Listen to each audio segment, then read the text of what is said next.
The following program, Live and Learn, is made possible by Aging Partners. Find out more on their website at agingpartners@lincoln.ne.gov. Hi, welcome to Live and Learn. In our busy world, sometimes we need to take time to slow down and make time for poetry.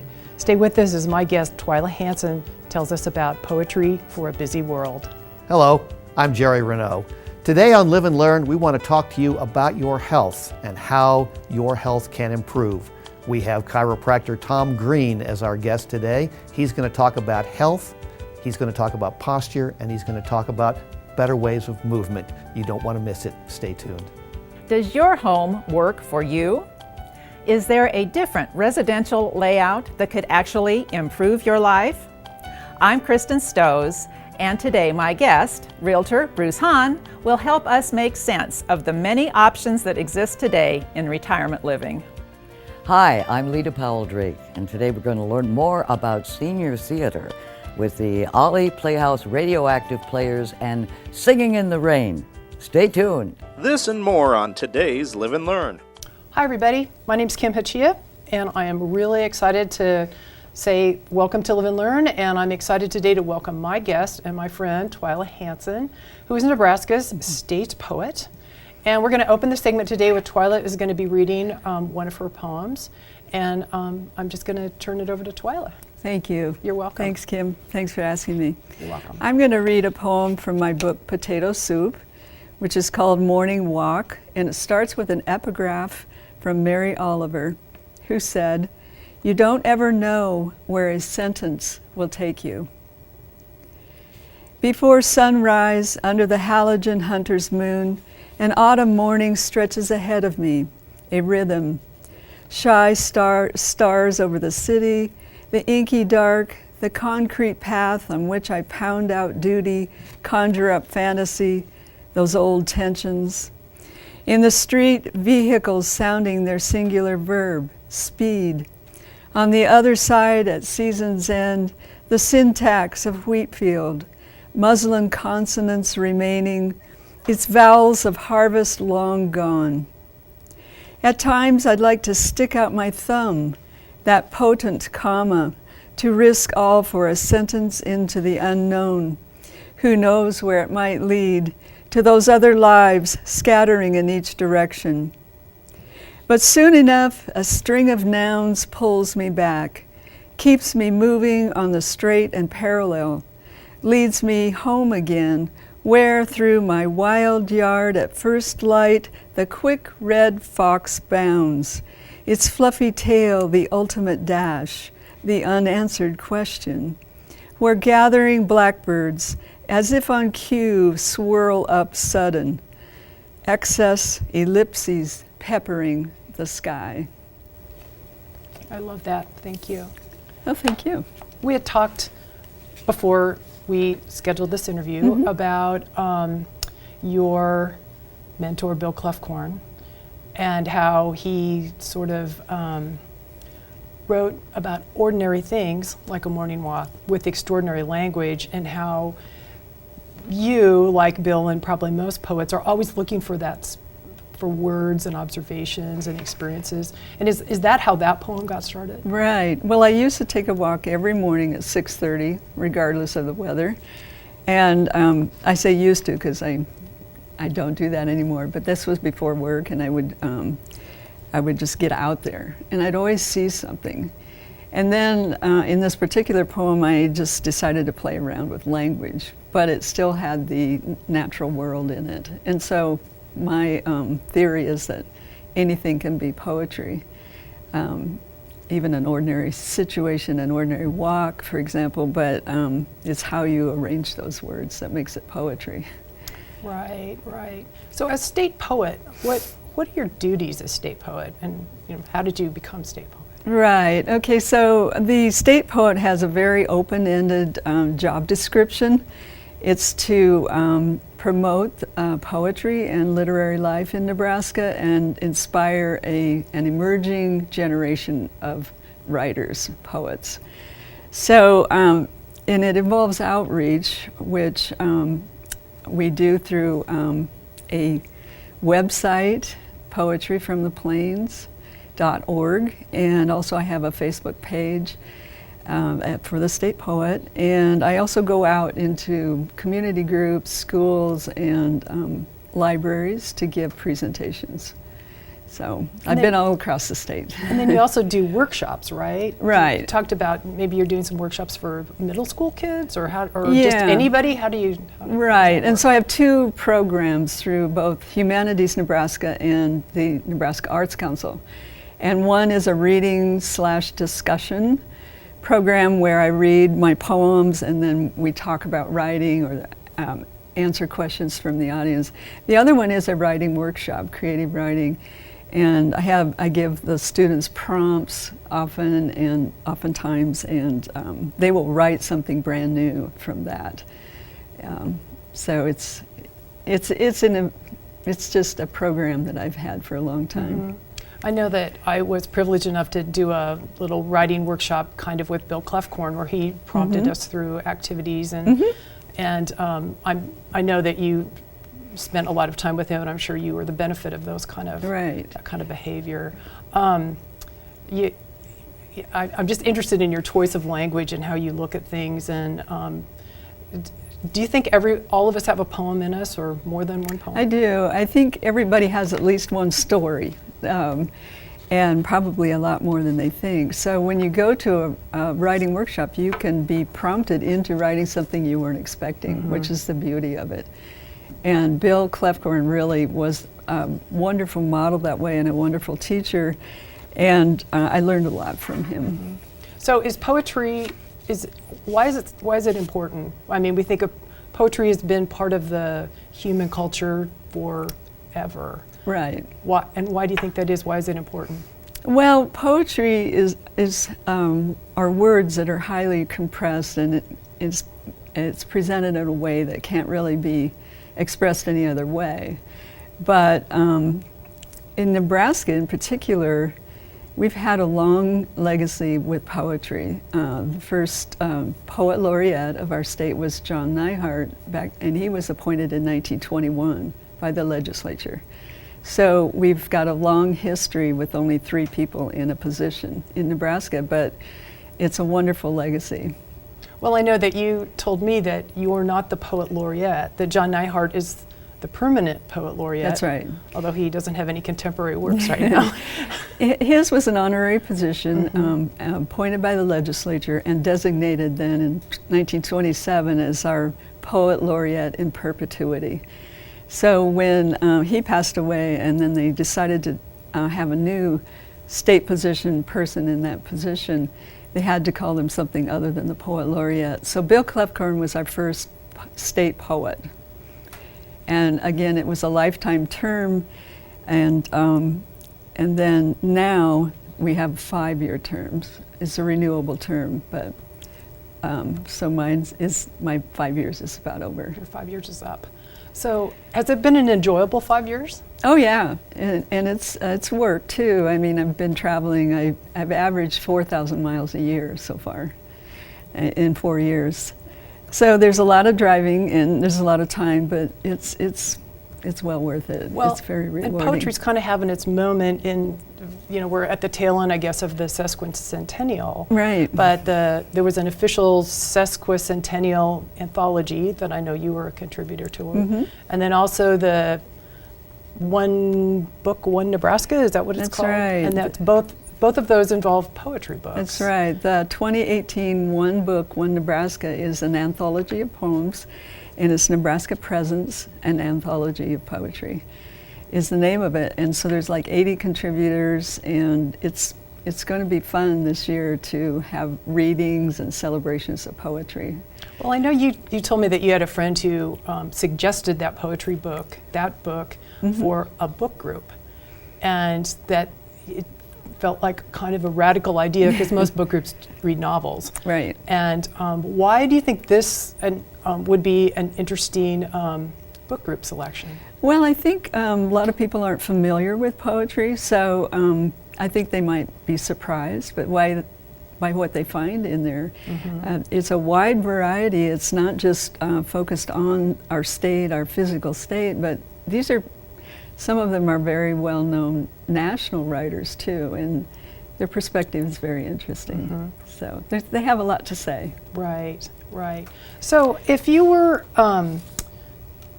suggesting that somebody wants to attempt or tackle writing a poem, what would you suggest they do? Well, reading is a huge part of writing. So I would suggest, if you're interested in poetry, to find some poetry that you like and just read it and try to figure out what the poet is trying to do in there. Maybe they have a form, maybe it's the idea, the whole premise of the poem, like at the location or the setting, or exactly what they're trying to get at in these short pieces of writing. And then try your own. Try to like answer it or use the title and write your own poem from it. So read a poem, write a poem is one of the easiest prompts we have. And there's poetry everywhere in all the libraries, so it's easy to access. So are song lyrics poetry? Oh, absolutely. Absolutely. Yeah, I grew up singing hymns, and it's easy to remember hymn lyrics, the words, because they're usually rhyming, and so it's But to be absolutely. to be clear, poetry doesn't have to rhyme to be a poet. That's right. That's right. Even though my father wondered why my poems didn't write, rhyme. Yeah. Yeah. And I think it's because we kind of grew up as the Mother Goose Right. poetry, that it did rhyme, and I suppose that poetry was almost for a different purpose. It was maybe to teach children how to read, and the rhyming was sort of a little, Oh yeah. It's a like, hook into it's a the hook or writing. a trick into in it. the- Yeah. in the So, pictures on the yeah. page. So I know that you told me that, was it Bill or someone who said that we ought to make time for poetry? Is that something that you? Well, I feel like we have a really fast world, and it would help you slow down, and even meditation helps. But just reading a poem, it causes you to slow down because you're having to think about the words on the page, and a lot of people just don't take time for that anymore. But I think it would help our world. So tell me just briefly about the process, because I do want to let you read one more poem, but your process, is it, do some poems just like right out of your pen, and other times you struggle and edit Right. and rehash and throw it away and start over? or- Absolutely. It's all over the range. Either I work at it, have an idea, a kernel, but then you try to flesh out what are the possibilities, all the connections that go into a poem. And other times it starts with an idea and it doesn't go anywhere. So you just have to write and write and write.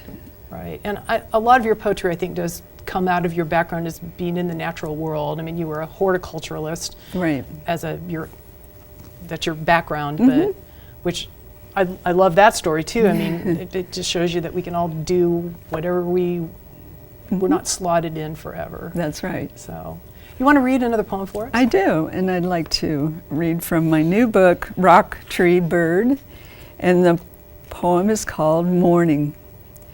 Before sunrise, the low hoots of the horned owl seep into my sleep-still ears, the house tight, the heat pump purring, the white of last night's snow, a cold blanket above the backyard thick with leaves, where yesterday I watched a lone thrasher dig and scatter. Stranger to this season, its brown speckled breast and long tail harking early summer, but not yet. I pull up the blanket, blue under my chin, and listen. First one owl, then a second, calling to each other in the dim, cold air. And the one next to me, his rhythmic breaths and riffles, and know in my bones at 6:30 he will rise and turn on the coffee, shuffle toward the expectant eyes and upturned tails of the cats, calling him for their breakfast. The scent of dark brew he will bring to me each morning, a vow, renewed each day, sacred and strong on the tongue. That's a love poem. That's That is. definitely love. It is. I love that. Thank you. That it kind of reminds me of how my own household is, because we do have little animals that require our attention in the That's morning right. and that lovely brew of coffee. Twyla, thank you for being my guest today and helping us make time for poetry. I just think it's so important. Thank and, you. And thank you for being our state poet for the last 5 years, and it's been great. It's Thank been you. great. Thanks So, for asking me. You're welcome. I'm Kim Hachia, and I just want to thank you for watching and say it's never too late to live and learn. Hi, I'm Randy Jones with Aging Partners. Did you know that Lincoln expects a 75% increase in the number of seniors living in our community over the next 15 years? Aging Partners is a community service that provides fitness programs to help keep older adults strong and healthy.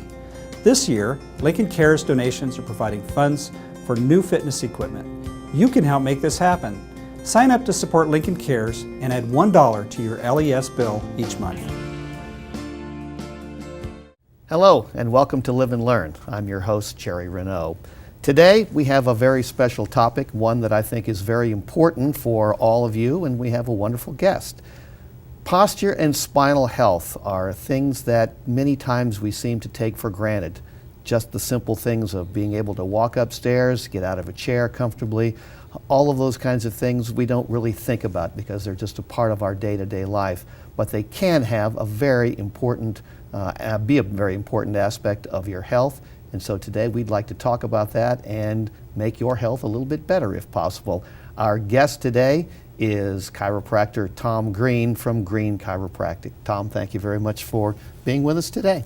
Thank you for the invitation, Jerry. I appreciate it, and I'm very happy to be here. We've known each other for quite a while, and I have always known you to be this person of robust health and lots of energy, and you're very concerned about the health of people in lots of ways, not just in posture, but in eating and movement and all of those things. Where did that passion for this come from, do you think? I think originally I had a bad back injury at one time when I was pretty young, so it really restricted me from doing many things, and I think through recovery of that, and then also just a desire to help and serve people, and realizing that we have an amazing potential. Our bodies can really, it's our vehicle that carries us through life so we can enjoy it, and so we just try to help the body and do the best and be a good steward of the gift of health that we've been given. I am, and unfortunately, a perfect example of how there can be problems. I had a back injury years and years ago, and it didn't really even cause me issues until much, much later. But it really was. Part of it was being a posture sort of a scenario, and I was been able to work through it, and it's really been helpful and advantageous for me. Let's talk a little bit about posture, because again, as I said in the open, it's something that people seem to take for granted. I mean, we just don't really think much about it, but it really can cause some serious problems. Yes, it sure can.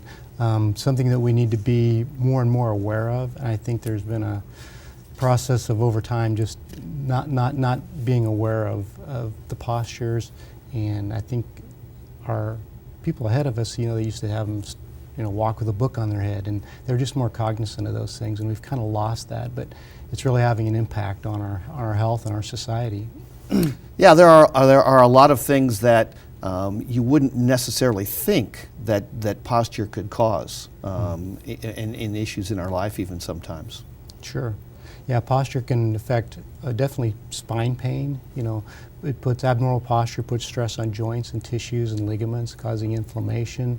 It also affects our range of motion. So just simple things like reaching for something or bending over can be affected. Also, even posture can affect our vital capacities like breathing and oxygenation of our tissues. And we found that even like headaches are really common with poor posture problems, and so really affects a variety of things. Okay, so here's my $1 million question, and I don't know if you have an answer for it or not, but we'll see. So, how do you know if you are having one of these issues? How would you know whether it is being caused perhaps by something else from a medical standpoint, or maybe if it is the posture? Well, and I know that's a tough one. Sure. Well, a proper evaluation, and posture should always be important anyway, whether it's the cause, and it isn't the be-all, end-all of problems, obviously. So good posture evaluation, there's ways of assessing the posture and measuring the posture, and then that allows for documentation and measuring changes as we're improving it. But also to many of these health issues, like in our office, we like to work cooperatively with other care providers and making sure that we're doing the best for the patient. Right.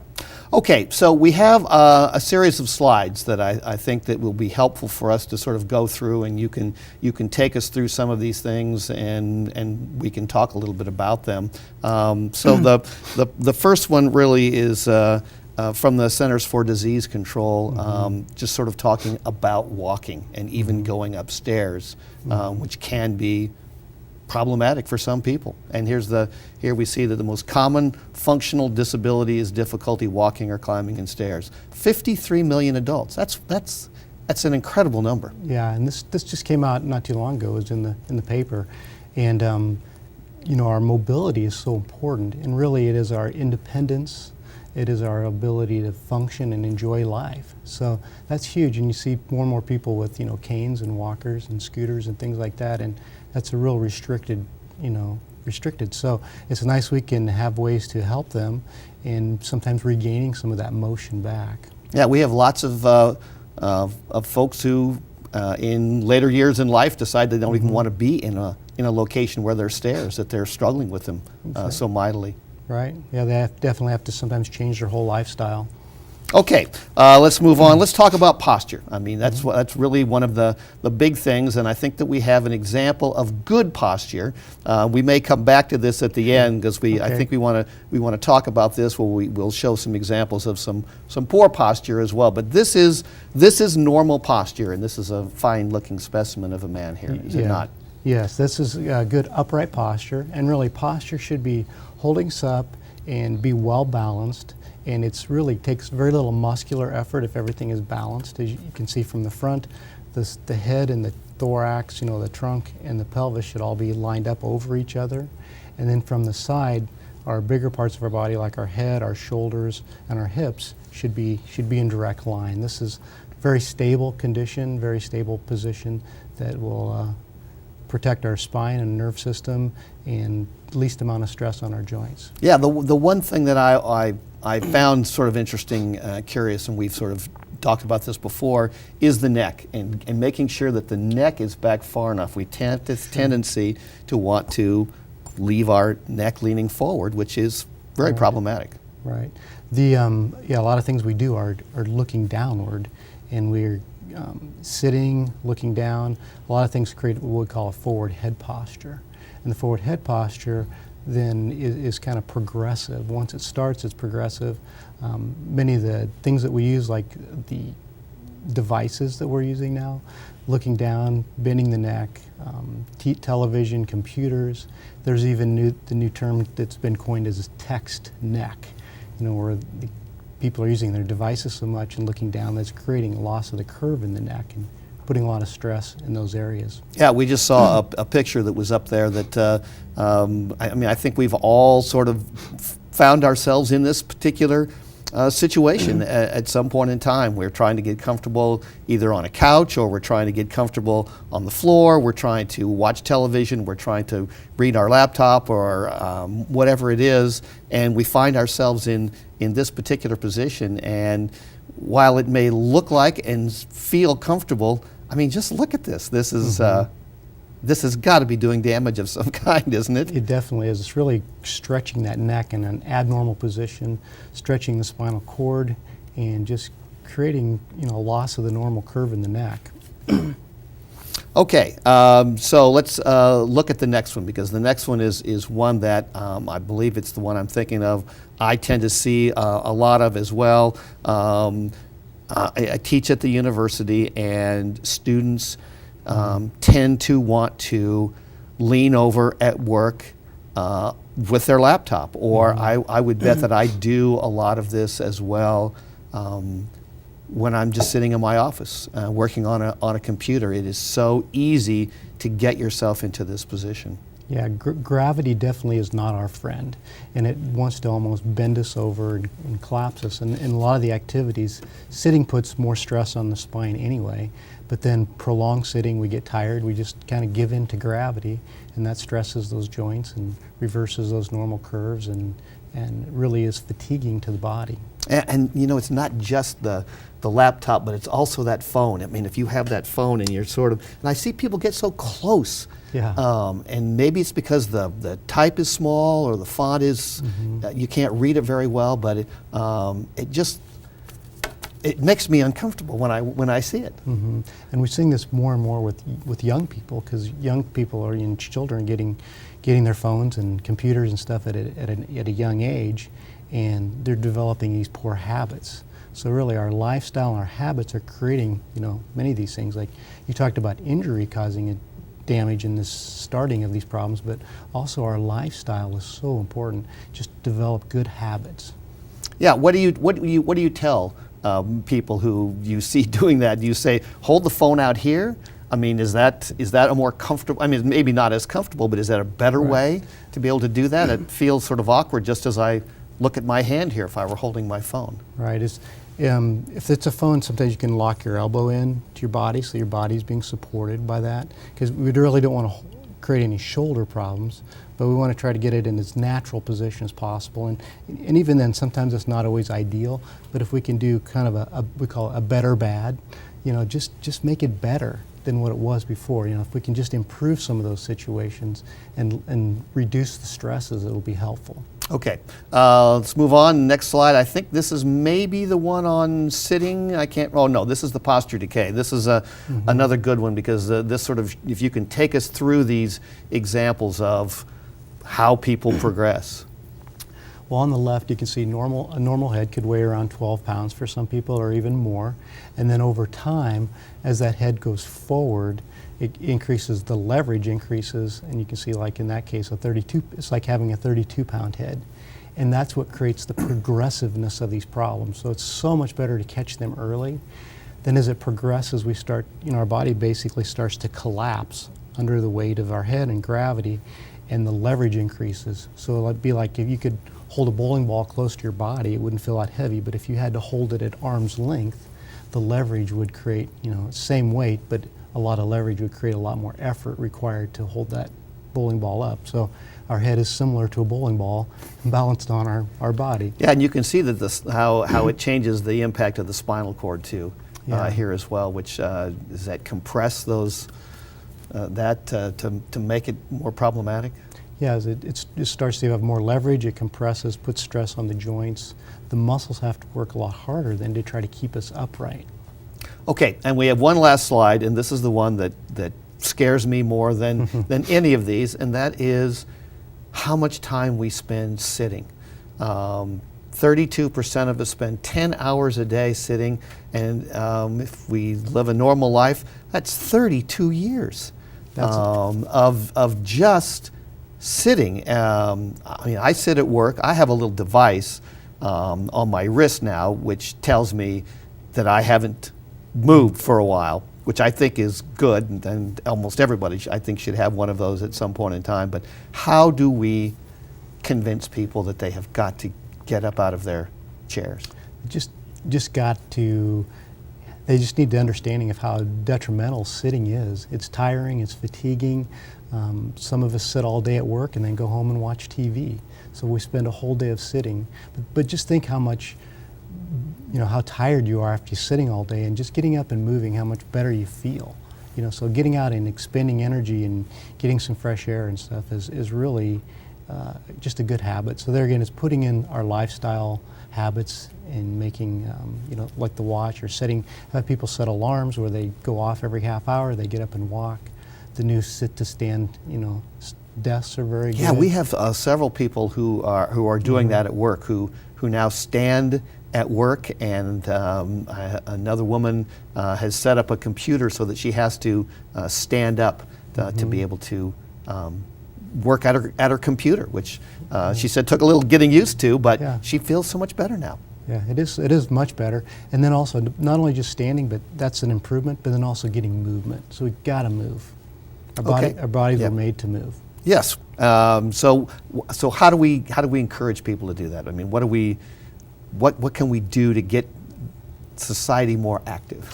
I think just having, things set up in our workplaces, having areas to go, just promoting that. Just when they do it, actually doing it creates more wanting to do it, and it's that activation energy. We always feel better when we do it.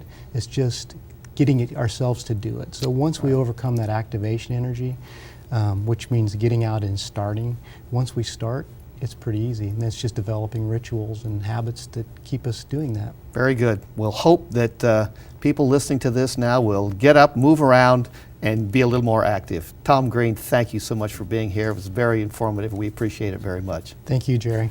Thanks to all of you for watching. We appreciate it. Get out there and move, and remember that it's never too late to live and learn. Legal services are a part of the spectrum of senior services available through our 8 area agencies on aging. Attorneys can assist and educate seniors on consumer credit and debt collection issues, as well as help them plan ahead with advance directives. Attorneys can also help seniors with consumer fraud and financial exploitation concerns, and also guide them through government benefit issues. For more information, contact the Elder Access Line at 800-527-7249. With retirement in mind, do you see a change in your living situation approaching? Why should you even consider a move at this stage of your life? Here to calm our fears of facing that change is Realtor Bruce Hahn. Bruce, welcome to Live and Learn. Hi, Chris. How are you today? I'm very good. Good. Thank you. I know that you have been a realtor for a number of years, but recently you have actually taken more training to work with the senior age group. What is the major difference in helping this age group when they are addressing their housing needs? Right. Well, last year I learned about a realtor professional designation, the senior real estate specialist. And over the years I've worked with a lot of seniors and helping them make the transition from what's been their family home to a new living environment that's more appropriate for their needs at this stage in their life. And frankly, many of my favorite transactions have been with seniors. So I decided that I was going to take that class and earn the designation. And the class was great, and I learned so much. And I decided that my focus going forward is to work with seniors, particularly since I am one, and assist them in planning out their future housing needs, whatever they be. And you're right, senior needs are quite different. In the past, they likely made changes as their family grew, as their income changed or careers developed. Now, the needs are to make sure that where they live is right for their lifestyle, for their health, their safety, and their financial well-being. Absolutely, absolutely. So the first question then that really needs asking is, does my current home work? Right. And at some point, as we age, we all have to make decisions regarding, again, our future and current housing needs. And when that time comes, the best place to start is at the beginning, and that's take a look at the home that you live in now and determine if it still works for you. Is the size right? You know, likely you maybe had 2, 3, or more children, so you had a family of 5 or 6 or 4. Sure. And now it's down to the 2 of you, so you're empty nesters. Is the size too much for you? And what about the floor plan? And by floor plan, I'm really talking about style. Is it a ranch where everything's on one level? Do you have 2 stories? Do you have a multi-level? All of those things have to be thought out, and you have to determine whether or not they're still right for you. When you're looking at that, then the biggest issue becomes, is my home safe? Yes, that is a huge issue, and we actually have a graphic to put on screen as we talk about that. So you take a look at your home, and you have to determine, how many steps do I have to deal with on a daily basis? Where is the laundry room? Where are the bedrooms? How many steps are there to get into the house from the garage?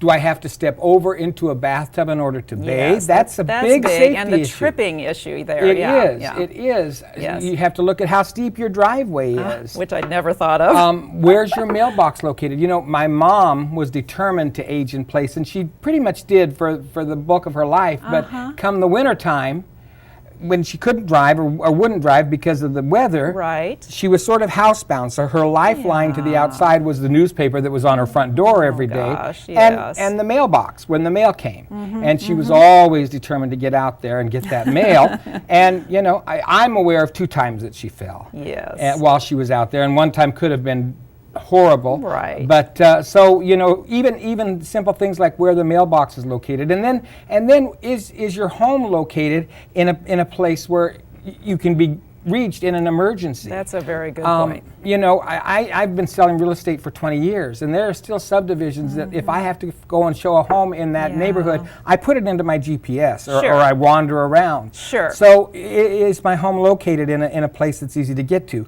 Our emergency services organizations in Lincoln all have state-of-the-art GPS. But what happens when we've just had 8 inches of snow or the roads are ice covered? Well, I think that's a point that's very well taken, Bruce. We should be thinking about that. In an emergency like that, timing is critical. That's right. So once you figure out what your needs are, then you need to assess your current home to see if you can make it work for you. And this is basically the aging in place idea. Exactly, that's right. And if you live in a ranch and you've got a first floor laundry room, many of those features you may be perfectly safe, and it may take adding a few grab barbs or maybe a handrail, that kind of thing. And if that's the desire, I've got my senior real estate specialist designation. There are contractors that go through the Home Builders Association and can achieve a certified aging in place designation. Wonderful. And there are a number of really good contractors in Lincoln that have that designation and are qualified to come in and take a look at your home and talk to you and help you about figuring out ways that will make your home safe. So if that's what you want to do, I've got great vendors, and I'm happy to offer those vendors as references. Yes. So you told me when we were speaking earlier that home maintenance is actually one of the top reasons to consider a move. Is that right? Absolutely. There was a survey done of 700 seniors in the past couple of years, and the very top reason for making a change in most seniors' mind has been that home maintenance issue. And again, it's going back to those features of making your home safe, if you can do so, and then not only that, but the sheer cost and the time and effort to maintain a home. And so home maintenance has always been the number one answer. Health and safety are important. Yes. Downsizing is critical and is overwhelming. And then something that I guess hadn't occurred to me, but loneliness. In fact, I had a phone conversation with a gentleman this week that was referred to me, and he actually lives here in Lincoln. He lives in a townhome that he's purchased, and it's in a 55-plus community. But he still doesn't socialize. And he doesn't have family in town, and he's lonely. And he sort of made the decision that what's best for him is to sell that townhome in the 55-plus community and move into an independent living facility.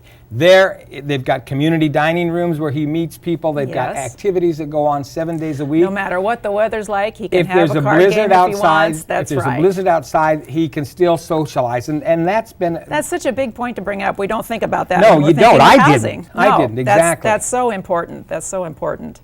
So after someone starts living on a fixed income, then the finances of keeping up a home really become an issue. And again, we do have a graphic to put on screen to talk through that. A lot of seniors take the attitude because maybe they've been in their home for 35 years or more, they don't have a mortgage anymore, and they feel like they're living in their home for free. Yes, I can understand that. But that's not the case. I'm sure. And again, you have to take a look at the taxes that you pay, your homeowner's insurance, what the cost of utilities are, services such as cable TV and telephone. If you've got an older home, how old is your furnace and your air conditioner and your water heater? Are those expenses that you're going to have to look at replacing in the next few years? In 2016, we had a huge storm in Lincoln, and as a result, hundreds of homes, thousands of homes in Lincoln got new roofs. Yes. But what if you didn't? Yes. And if your roof is older and it needs replacing, we're talking a major expense. Those are major expenses, right. So, you have to look at those things. You have to look at the cost of maintaining your yard, who's going to take care of your snow removal. So you need to sort of balance out and take a look at what your true costs are when you're making that decision as to whether you want to stay in place or you want to make a move to some other situation. Sure. Those are all very good points. So why is it, Bruce, that even with so many good reasons to make a move, we still procrastinate? We all do it. You do. We all do. I do. Yes. And it's fear, Chris. It's fear. Fear leads to procrastination. And in this situation, procrastination is not our friend. Don't wait until an unexpected hardship, such as a health issue or a financial setback, takes your choices away and forces a crisis mode decision. Analyze what your needs are now and what you feel like your current needs may be, make your plans and then execute them while they're still your options to make. Yes. So, and fear is the biggest issue, fear of change. You know, you've lived in your home for all these years, your memories are there, your kids grew there.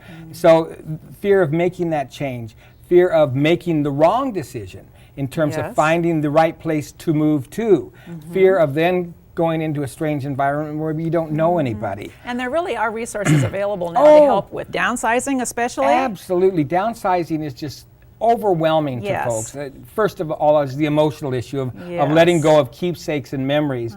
But then the sheer thought of saying, I've got all this stuff in my house, what do I do with it? Yes. And we have some great organizations in Lincoln that their sole job is to help you make those moves and organize your life that way and simplify your life. Yes. So, definitely a good place to start there. Exactly.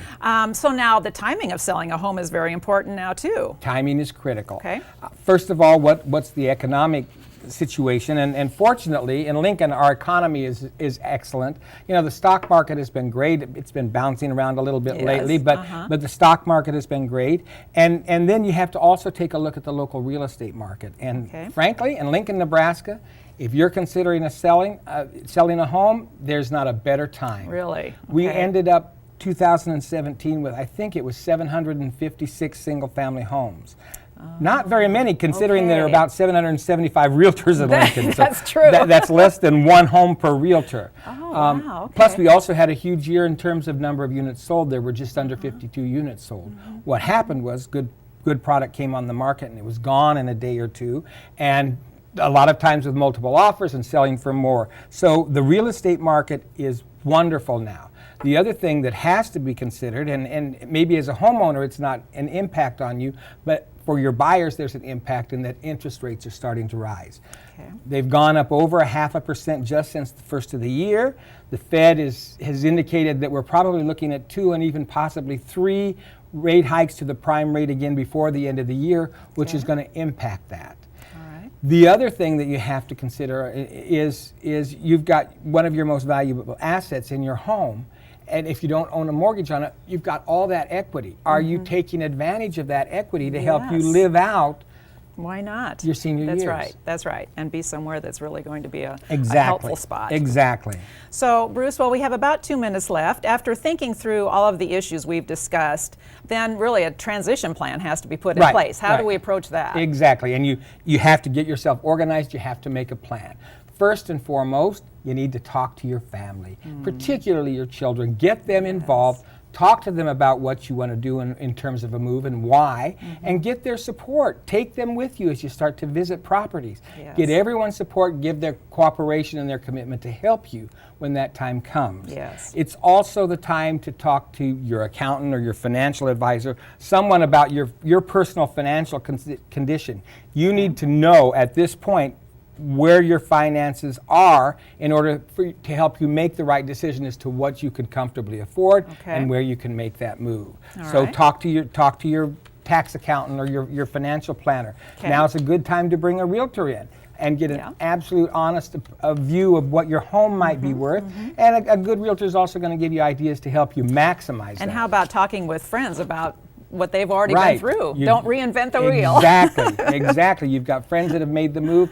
Talk to them, learn from them, and lean on them as you make this move. Well, Bruce, I know you brought a book that you think is very helpful. I did. I've got a book called Moving On, and it's a guide to housing-related resources for seniors. It came from the organization where I earned my professional designation, and what I'm going to do, we'll have them show that. If anyone would like a copy of that, at the end, you're going to put on my email address and my phone number. I will be more than happy to supply a copy of that to them for free. No cost, no obligation. That's wonderful, and I think that would be very helpful to anyone considering this. So it's here for the taking. Well, Bruce, we do have your contact information to put on screen, and as we do that, what is your final word to someone who's sitting there thinking, oh, maybe I should do this? What's a little nudge you can give them? Well, this could be a wonderful time in your life, so take advantage of it. You've worked hard all your lives, and now is the time to enjoy the benefits of all your hard work. Most important, again, don't procrastinate. Be proactive. Make those plans. Make them work for you. And frankly, enjoy yourself. There you go. Enjoy You've earned yourself. That's the positive way we wanted to end today. Bruce, thank you so much for Thank being you on for Live having and me. Learn. Been very, very helpful information. Good. Yeah. And please remember, it's never too late to live and learn. Hi, I'm Randy Jones with Aging Partners. Did you know that Lincoln expects a 75% increase in the number of seniors living in our community over the next 15 years? Aging Partners is a community service that provides fitness programs to help keep older adults strong and healthy. This year, Lincoln Cares donations are providing funds for new fitness equipment. You can help make this happen. Sign up to support Lincoln Cares and add $1 to your LES bill each month. Hi, I'm Lita Powell Drake, and today we're going to have a little history lesson. See how much you know. We're going to take a look at a picture and see if you can identify what it is. Aha! You know this building. This is the Tifereth Israel Synagogue at 18th and L Street, and it was a synagogue until 1954 when it became the Lincoln Community Playhouse. And then a new playhouse was built, and this is located in a different portion of town, 2500 South 56th. This was built in 1972. And with us today is Maury Enders, the executive director of the Lincoln Community Playhouse. Now, you came to Lincoln in 2010. That's correct. 8 years already. 8 years ago. Doesn't time fly when you're having fun?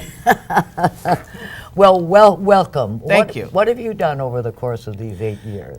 Oh, we've done quite a bit. Yeah, we've actually expanded our programming at the Playhouse so that we're really busy. We now are a 12-month season. I mean, we get no downtime, really. And we have great children's programming, Theater Arts Academies, which are our camps. We have the Penguin Project, which is our annual show that features children with special needs playing all the lead roles with a peer mentor helper. And then we also have our radioactive players. Yes, that's the point that we're going to talk about, senior theater. Now, how did the Ollie Playhouse Radioactive Players initially begin? It's all on you, Lita. So a few years ago, Yeah. Lita, you came over and you said we want to have some space for Ollie classes. Well, yeah, I always thought that Yeah. wasn't fair. The little kids had it, adults had it, and what happened is a lot of seniors don't come and be in plays or audition because they say, I can't remember the lines. But right. there's a way to Well, go you around actually came over asking for space for classes, not a theater class, but a class because we have a great parking lot, and it's very Big accessible. free parking lot, Yeah, yeah. so it's very accessible for seniors.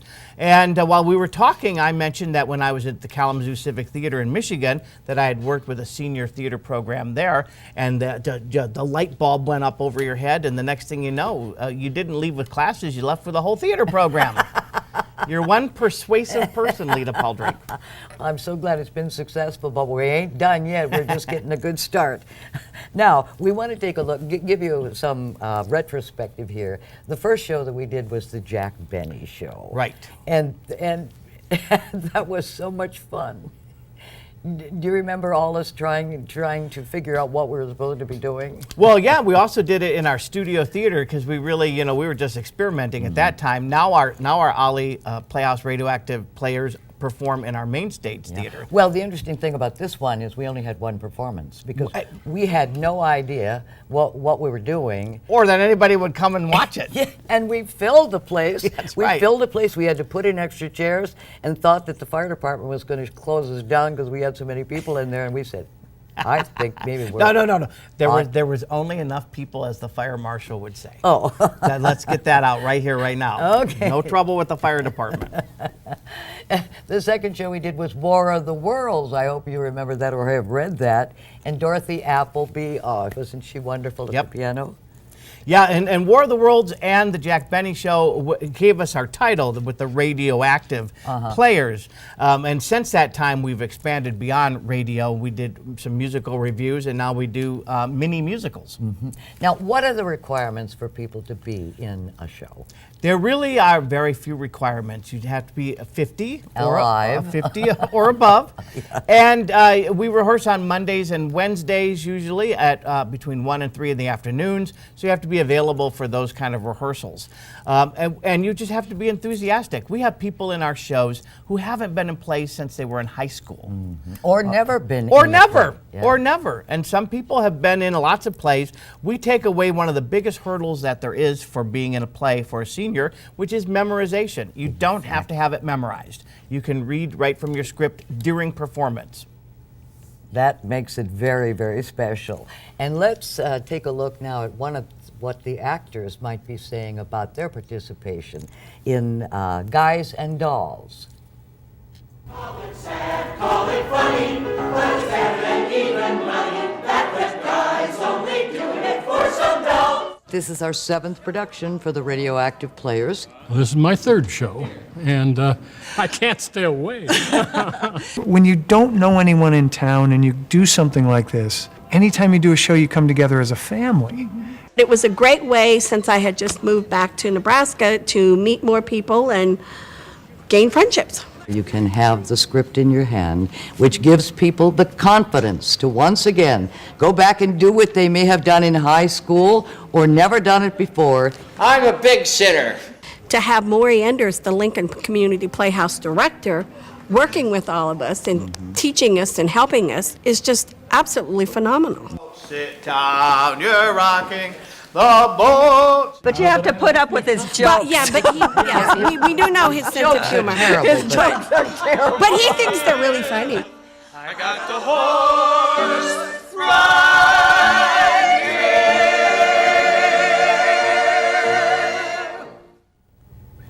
That was such a fun show. Yeah, and you can see in there, that was also part of our evolution. We were on our main stage with Guys and Dolls, but we have everybody on stage all the time. And now we actually even do it more as a stage play, so people are exiting and doing entrances, and we have some scenery. We do slides of the scenes that the play is supposed to be taking place in. Well, and the costumes look so authentic. Yeah, right. The costume. Our actors love getting in the costumes. Yes, they do. So you provide all the costumes. We provide a lot of things. Yeah. In this case, a lot of people find stuff out of their closets, or someone else's closet, and they bring it. And we have kind of an informal costume. It's like costumes by the cast kind of thing. Well, it is fun because a lot of these plays are older plays, and so they go back in their closets or their mom and dad's closet and pull out the clothes and bring in. Everybody has such a great time. Sure. Well, and the men, I mean, they just pull suits out that they haven't used in 30 years because no guy ever throws out a suit. But they don't fit anymore. That's the problem. Well, expand the waist just a little bit there. Yeah. Okay, now, assuming you're 50 years of age or older, what are the other expectations of you? Well, really, it's showing up and having a great time. We will do a easy audition. You sing a little bit, you read a little bit from the script, and that's really kind of it. I mean, the idea is to be a very open organization that's about a bunch of people having fun doing theater. Now, in 2016, we did Grease. Yes. So let's take a look at this. I think you will enjoy this.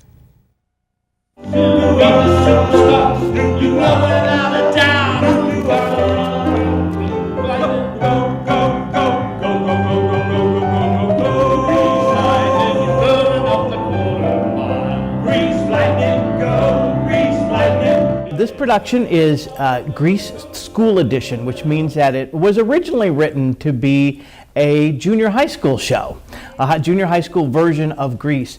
Hello, Danny. Oh, hi. So with our Ollie Playhouse Radioactive group, you have people who've never been in a play before. You have people who haven't done a play since high school. And you have people who are just brilliant actors, who have been brilliant actors all of their lives, and now are senior citizens and still want to keep doing it.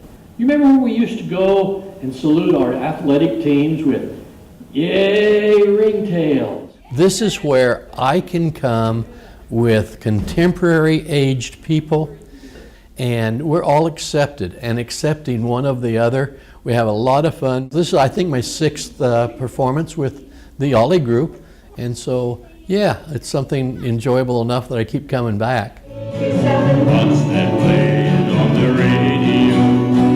Why do I start playing to and from? Started doing some of these with Ollie about 4 or 5 years ago. I had a lot of fun doing them, and so anytime I've got the opportunity, I try and become a part of them. You just learn a lot. I mean, it's a great opportunity to meet other people and just learn a lot of things that, I mean, you got to keep learning or you'll lose it. I'm in the chorus because I have such a great singing voice. All I am is loud.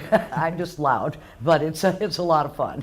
We're going back to 1959, and a lot of us were in high school in 1959.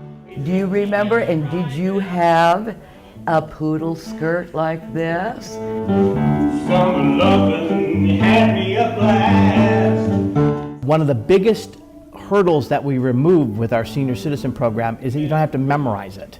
You can use your script. We rehearse it, you learn it, but you don't have to have it memorized. That's a big hurdle. It's the quality of the shows that keeps people coming back and continuing to join Ollie. Yeah, I feel like I'm pretty cool out there on stage, even being the nerd. I think I'll go the station wagon with Dad. By removing the hurdle of having to memorize, by making it an atmosphere that's about fun and supportiveness of each other, I think we're able to create a great spot for people to continue to do plays or to try it for the first time.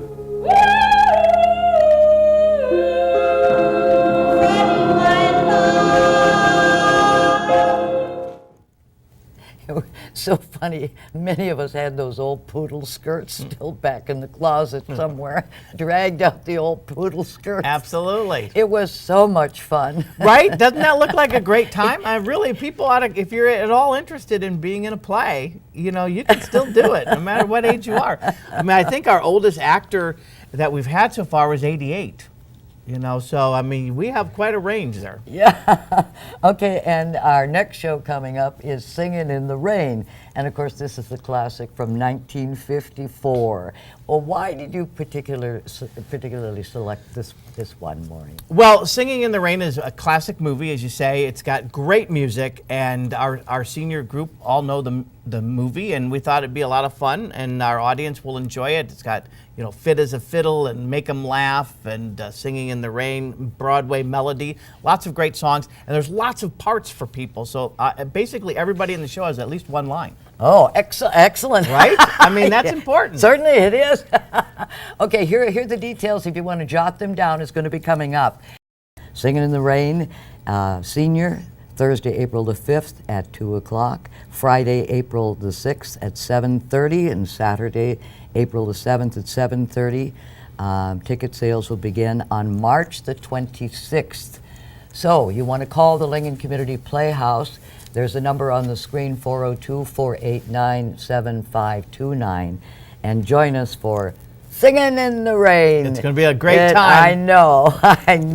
Thank you, Maury Enders. And just a reminder, it's never too late to live and learn more about the Ollie Playhouse Radioactive Players.